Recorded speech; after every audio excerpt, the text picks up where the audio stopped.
me say that again. Our differences make the difference. You got to figure out what is it that I need to learn here. Mm. Maybe you need to learn how to deal with people you don't like.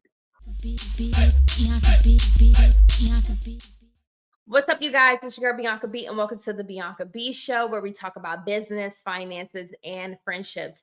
I'm super excited about today's guest. I've known him for years now. He is a sales executive and consultant, nearly 20 years in the game. He is basically the person that comes in and grows a company. He's literally have helped so many companies branch into $1 million corporations just really off his leadership skills. And I love his approach to businesses, specifically, especially people who are listening to this podcast episode and entrepreneurs out there. Like, he is really good and dropped so many gems, and I'm super excited to have him on. He's also has helped me a lot too, as well, behind the scenes. So I'm super excited. How are you? I'm incredible. Thank you so much. Let's go. Let's I'm looking go. forward to what we're going to talk about. Got some Yeah, heat. so I love to start each interview episode with an icebreaker question. My question for you is, if you could have dinner with any public figure, who would it be and why? All right. So, um, while you asked me that question, first person that popped in my head was Barack Obama. But I just love what he did. I mean, he's definitely uh, a boundary breaking type of a person. And if you know anything about me, I'm all about breaking through boundaries, breaking the mold, and we're gonna talk about that here. But the other person that popped in my head, and this is who I would really want to have dinner with. Do you know who it's Robert Frederick Smith? Do you know who that is? No. Okay. So look, that's incredible to me that you don't know who he is because he is such a big deal. And you might say, well, if he's such a big deal, why don't I know who he is? But he's really understated. So he for a very, very long time has been the wealthiest black man in the United States of America. Mm, And I find that so interesting that a lot of people didn't know who he was, and still don't know who he is. When I found out about him, and I followed him on social media, I think he had like 7,000 followers. mm, He wasn't famous. And a lot of times, our culture, we get $1 million. I mean, we gonna be like all over. We want to get on the news and tell everybody, hey, you got $1 million, right? But this dude's a billionaire. I think at the time he was like worth $16 billion. wow. And I know what it's like to be in corporate America. I know how rare it is, man, to see l- black leadership, to Hmm. see black success, right? And when you really also like pay attention to him and his character, um, he gives back. I mean, he has a lot of different qualities that he's not just a rich person. Um, but I have a firm understanding, and he did this, by the way, at a time, when I think things were a lot, even like a lot more difficult. So I would love to have dinner with him and see, like, dude, like, how did you do this? So I have to look him up. That's yeah, very important to know. And I want to just talk about, how we met. We met at the Steve Harvey show, and we've been cool for so many years now. And I just love everything that you do. And you're always a light. You're always very positive, and you always just want to see the good in people, and you see a potential in a person and want them to expand, which shows great leadership skills. I think something that most businesses lack is leadership skills. So, can you kind of, before we dive into that, can you give us a little backstory of what you do for companies and how you come in and just fix it? You know what I'm saying? Fix the leadership skills. Can you just give us a little bit of backstory for the person who yeah, may not know who you are? definitely. So first of all, I wear more than one hat, right? I do more than one thing, very diverse. So on one side of me, I come in, work with, some of the executives on the technology side, and sometimes they don't have an idea of how to accomplish what they want to get done, but they know, hey, you know what? heard about this AI thing. I want to automate my facilities, but we don't know everything there is to get that accomplished.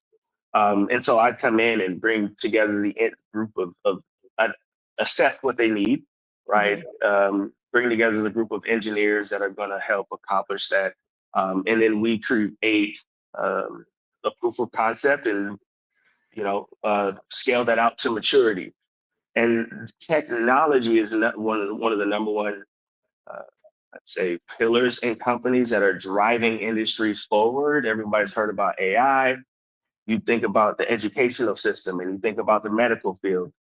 Medical field is moving forward, but it's not exactly because education is taking leaps and bounds. It's because technology is taking leaps and bounds, right? So Mhm. you have surgical robots, right, that are or AI now being able to help diagnosis accuracy. A lot of money wasted on misdiagnosis.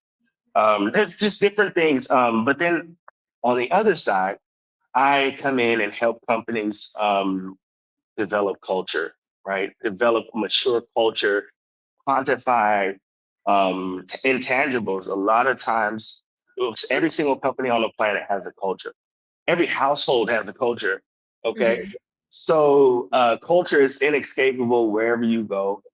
And a lot of times there are forces that people haven't quantified that are either working for you or working against you. And the objective there is to continue to grow. So it's such a powerful hidden force in companies. And I love the unique insights that I'm able to bring to help mature cultures, help leadership teams understand really what they have, Mhm. understand what to tweak, what to change, what is working against them, what's outdated. You have a lot of people that are stuck in different systems that have been there for 100 years. Like Yeah. you got to evolve. So Yeah. I love that. And, we've talked and things like that on the side about, sometimes being the only one in the room. How have you navigated that throughout your career? And what advice can you give to someone who is the only person in the room yeah. that is a minority? Number one, I didn't give up. I gotta start with that because we gotta be realistic. It's hard.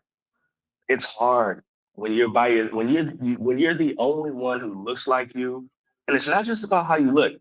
It's also culture. Mhm. You know who comes from where you come from. You have different forces that can work against diversity. Mhm. Our differences make the difference. Let me say that again. Our differences make the difference.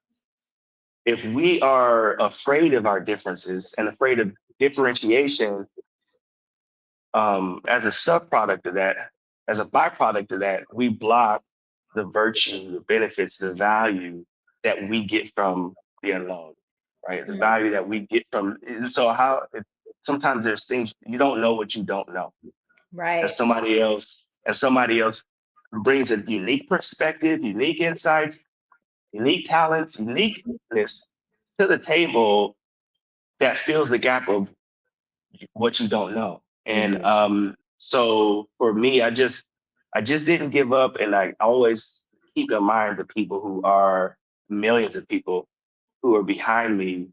I know what the failure rates are in entrepreneurship. I mean, it's chaotic, right? Like 80% of small businesses fail. And, Mhm. and a lot of times, you have people who leave their ambitions of corporate America, leave their jobs out of frustration. Honestly, sometimes it sows seeds of bitterness, and then we go create our own companies and we want to be successful. And we go and look at these unicorns, these one in a million companies who make it big. Mhm. And we think it's really easy. Then we're met with that statistic that only 1% of venture capital, which is a huge catalyst of entrepreneurship, a huge catalyst of scaling businesses, Mhm. 1% of that goes towards minority owned businesses. So as a minority, me being a unique individual, and now I got my skill sets in corporate America. I know that there is actually, okay, a lot more opportunity in corporate America.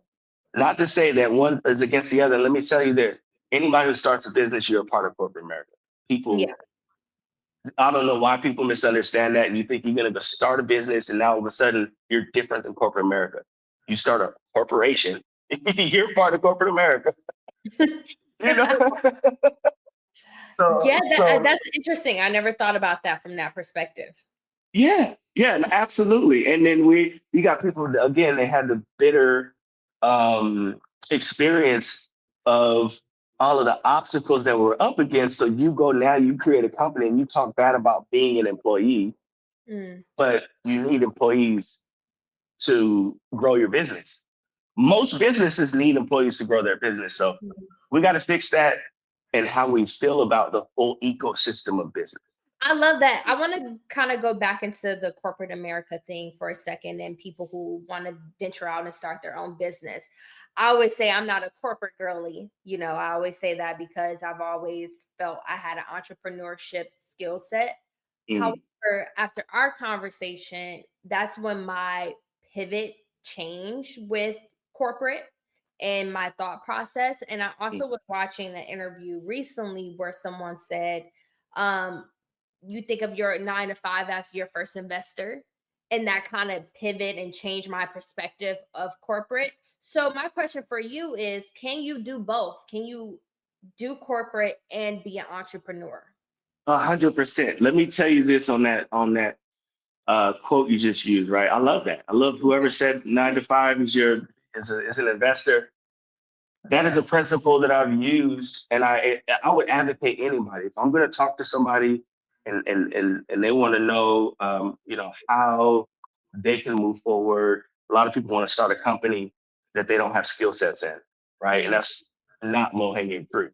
The amount of the it's going to be very difficult for you to succeed in something you have no knowledge in. You just have an idea. I'm not saying it can't happen, but we want to align ourselves with the greatest chances of success. So your 9 to 5 being your greatest investor, not it doesn't just mean financially. mhm, You mhm, join something that makes sense for your skill set. Join a business that's going to help you develop and grow in the area that you want to launch a business in, right? So mhm, I think that's a huge level. You can get paid to be educated, and mhm. in order to you're going to learn the skill sets, but you'll also learn corporate corporate America. Now let's go to finances. If you're in a corporate space and let's say you got a promotion or you want a promotion, let's start with the person that wants a promotion, right? And then that opportunity is given to another colleague who may not have the qualifications as far as you do, may not look like you. What advice would you give to those people with a stand within a corporation and not getting a promotion? If you're in that position, um, one of the best things that you can do is figure out what you need to learn, right? So we're Mhm, in different positions for different reasons, and we have a different season, a different time that we're in these different positions. We have our processes, and we're all unique individuals, right? We're all one of a kind. We all got our own destiny, and you're just moving through. So you got to figure out, what is it that I need to learn here. mhm, Maybe you need to learn how to deal with people you don't like. Honestly, maybe sometimes you have to learn, right, how to work with people you don't like. And yeah. again, if we're going to be a higher level individual, what do you think? What do you see for your future? Like, what do you think God really has for you? And Mhm. if it is leadership somewhere in your future, don't repeat the cycle. Break the cycle. Be better than those people were, than they ever were.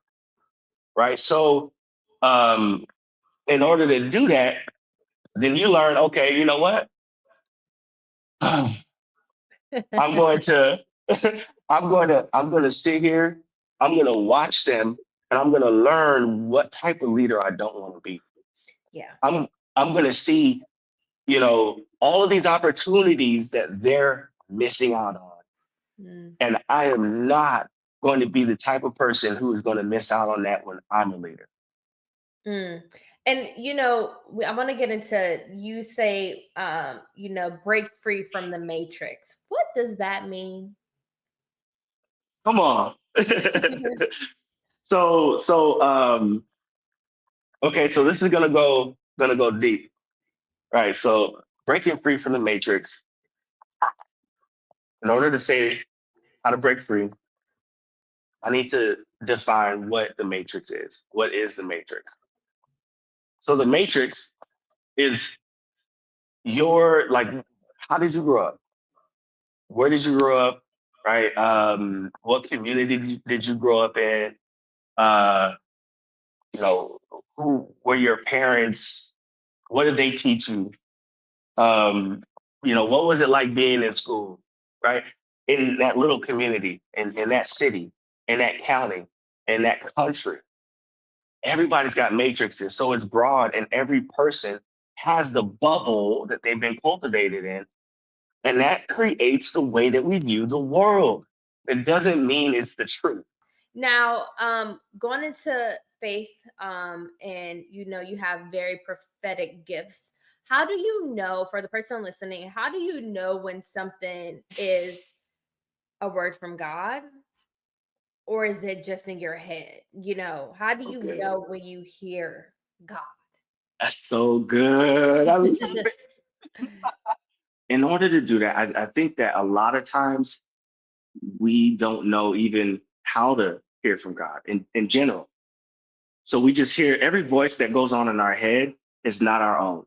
But Mm, you know, so I got to give credit to that, because some voices that we hear, some thoughts and some ideas that we got rumbling around, you know, they just don't come from us, but we take credit for them. And so that's the attack of the enemy, was to make us think and not be able to differentiate the enemy from ourselves.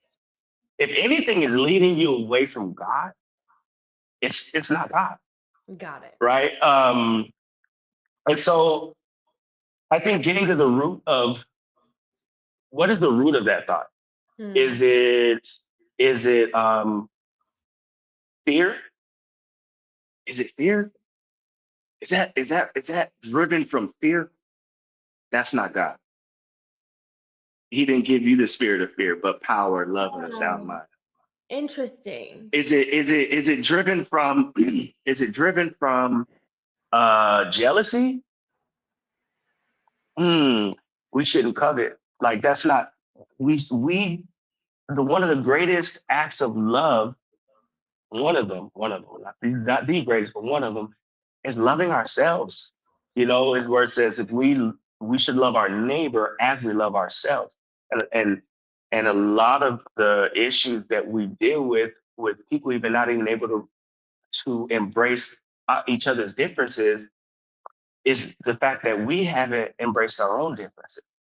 We don't even embrace and love ourselves, truly love ourselves, because we got the voice of, honest. Some people come from different households. The mom who told them they weren't good enough, the dad who told them they weren't good enough, or never gave them approval, or never said this. The judgment of the peers or whatever. But there is we got to get to the root of, what is it that this thought is the root. What is the root of this thought? And what I found is that when I have a higher level of thinking that is much more superior than the thoughts that I've always had, that's God.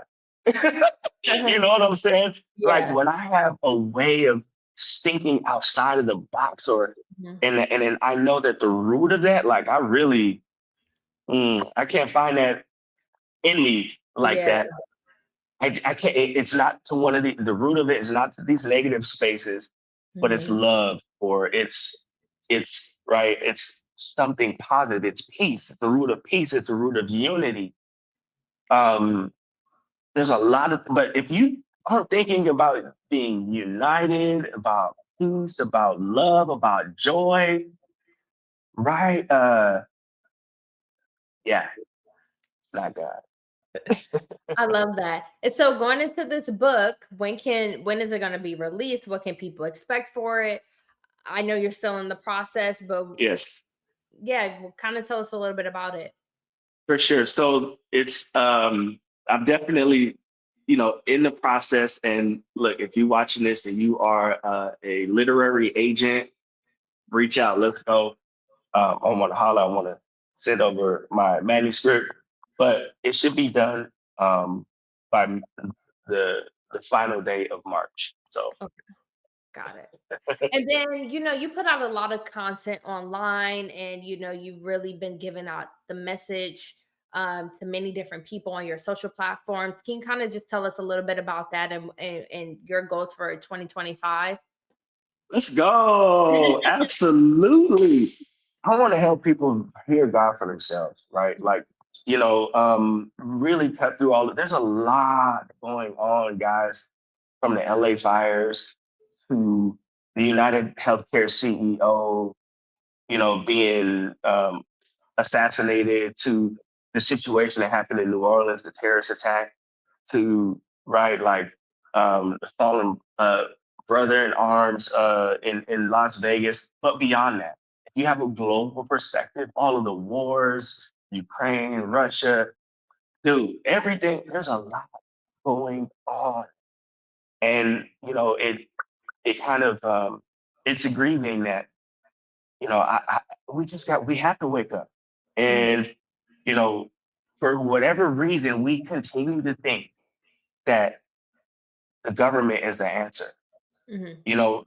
We need good people in places of power to help things. Yeah. But there's always going to be division. There's always going to be strife. We continue to think that businesses are the answer, but there's always going to be people in positions of leadership who have different motives and biases. It's not about the people; it's about the spirit that's driving them. And they think it's them, but it's not them. There's a power much bigger than they are that's evil that is pushing them. And we got to be on one side or the other. So for me, I'm a force for good. And I'm here to speak to people that are stuck in every matrix, even religion. You have genuine movements of God, right? Like, you have places that are really, you know, God is really there and moving people forward. But then you have places that don't really align with Him, Mhm. and it's sad. And you get a lot of people that have bad experiences, and people don't want to talk about this stuff, about the truth and about, how do I even like, I don't want you to be hypnotized. I don't want you to go to some place that has a sign on the wall and think that that is the representation of God or church or the body of Christ, and it's not. You know Mm. what I'm saying? And so, what can somebody really expect to hear from me? This authenticity. I'm going to give you, Turbo. You see my name Turbo there.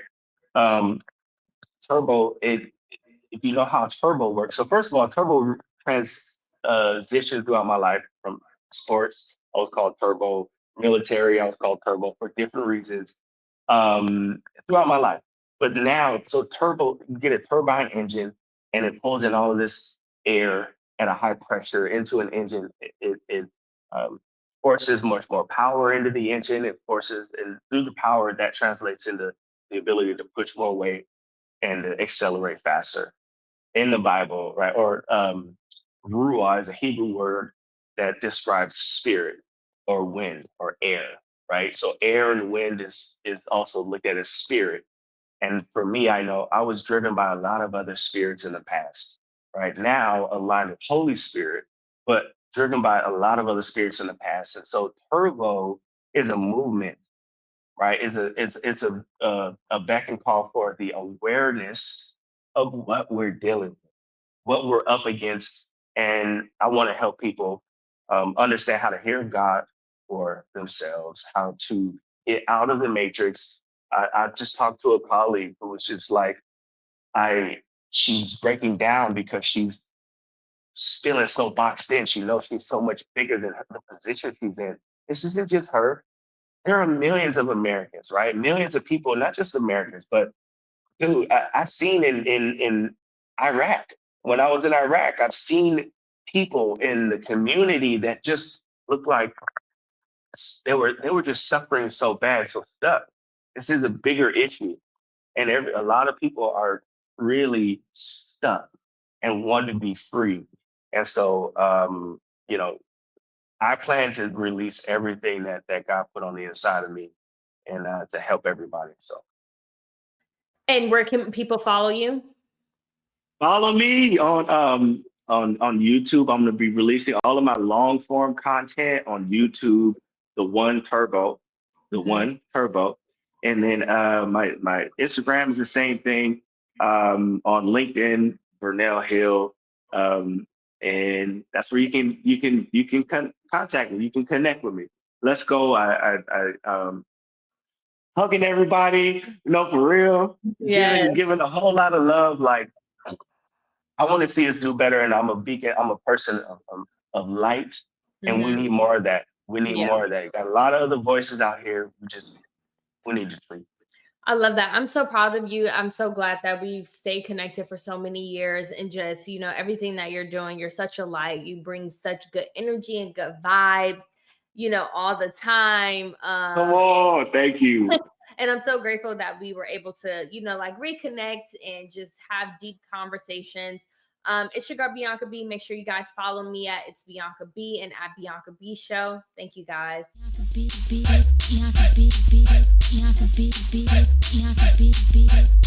B.